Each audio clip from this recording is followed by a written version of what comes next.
Spence versus Danny Garcia. The fight will be pushed back till December 5th. It's going to have a crowd. I'm going to try to do my best in order to make it. Errol Spence, he came out. He had an interview where he stated, people want to see if I have lost the step. Having a comeback fight be in front of my hometown fans at AT&T Stadium is added motivation and a dream come true, said Spence. It means even more because I'm going up against a great champion in Danny Garcia.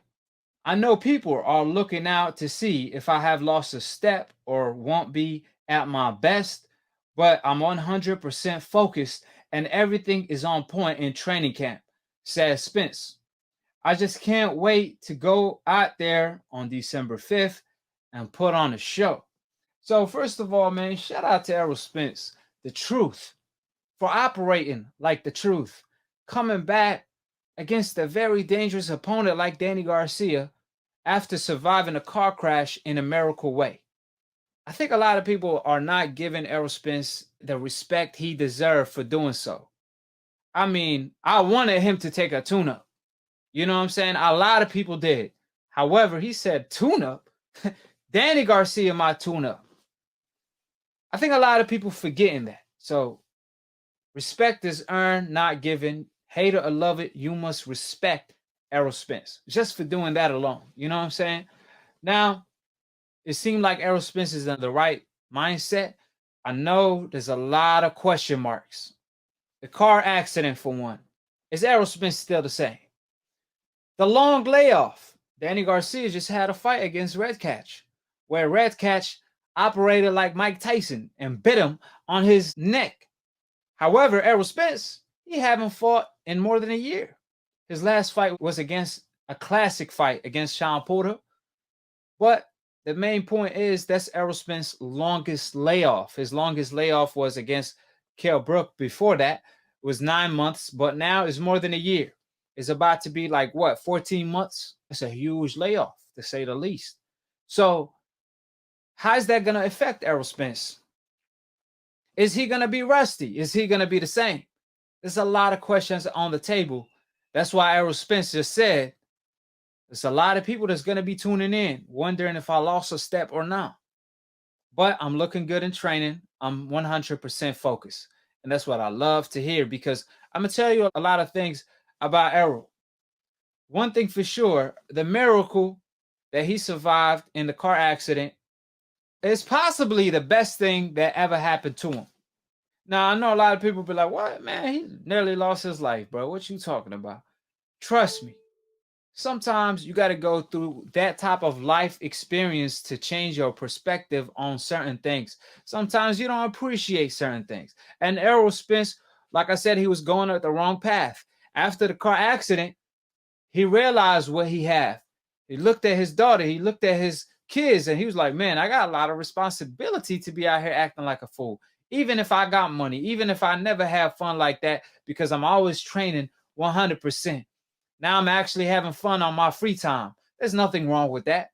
But he realized, man, I still got a responsibility.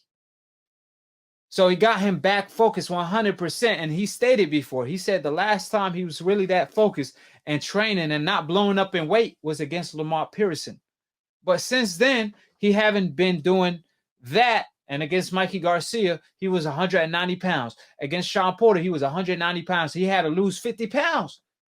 And I don't know how he'd be losing all that weight and still be in that type of shape where he throws 1,000 punches in a fight. That lets you know, what if Errol Spence focused 100%? How is he going to look?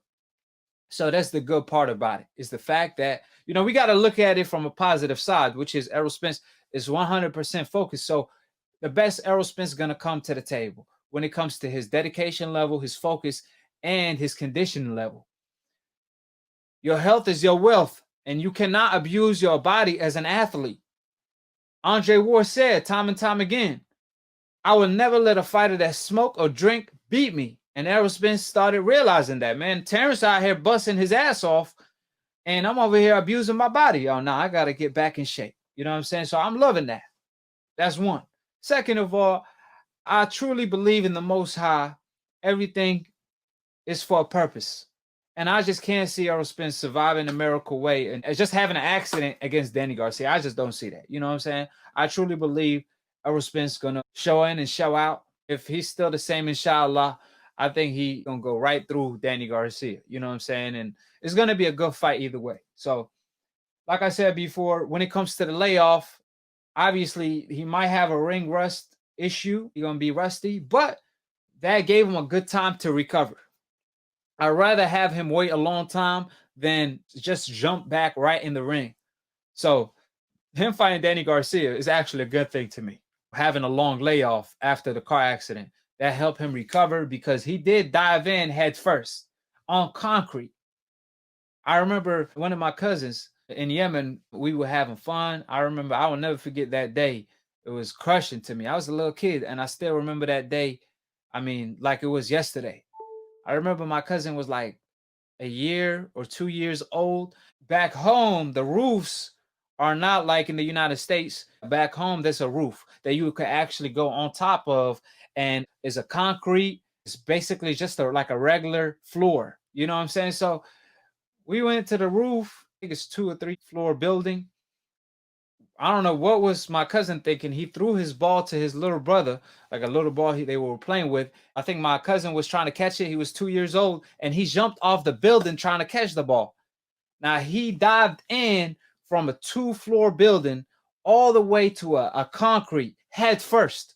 His whole head got busted. His whole head got busted right open.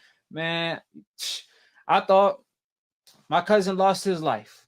But alhamdulillah, he was blessed. He said, hey, he might not make it. They pretty much had a surgery done to his head. It took, I think, up to a year for him to recover. I think he was 2 years old, and he was able to speak as a 2-year-old. However, he lost his speech. He lost his memory. But alhamdulillah, he's good now. You know what I'm saying? And he's back stronger than ever. You know what I mean? So I always believe in, people could come back from bad accidents. And I think it's just a wake-up call for Errol Spence to realize that he had a lot of great things going on for him, and you shouldn't lose that to just having fun. You can have fun 20 years from now, 10 years from now, once you're done with your boxing career. And that's how I think Errol Spence, that is his mindset, because he even talked about it with Brian Custer and on the All Smoke podcast. Those were actually great interviews. I'm pretty. Hold it, you're not that pretty. I'm a bad man. Wait. I shook up the wall. I shook up the wall.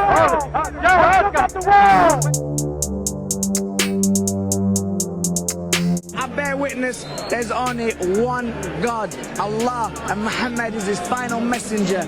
That's what I said, Larry, on the Bungle fight. Thanking you. They call me the problem, but you could call me the can man, because anybody can get it. Africans, Americans, Dominicans, Mexicans, anybody can get it.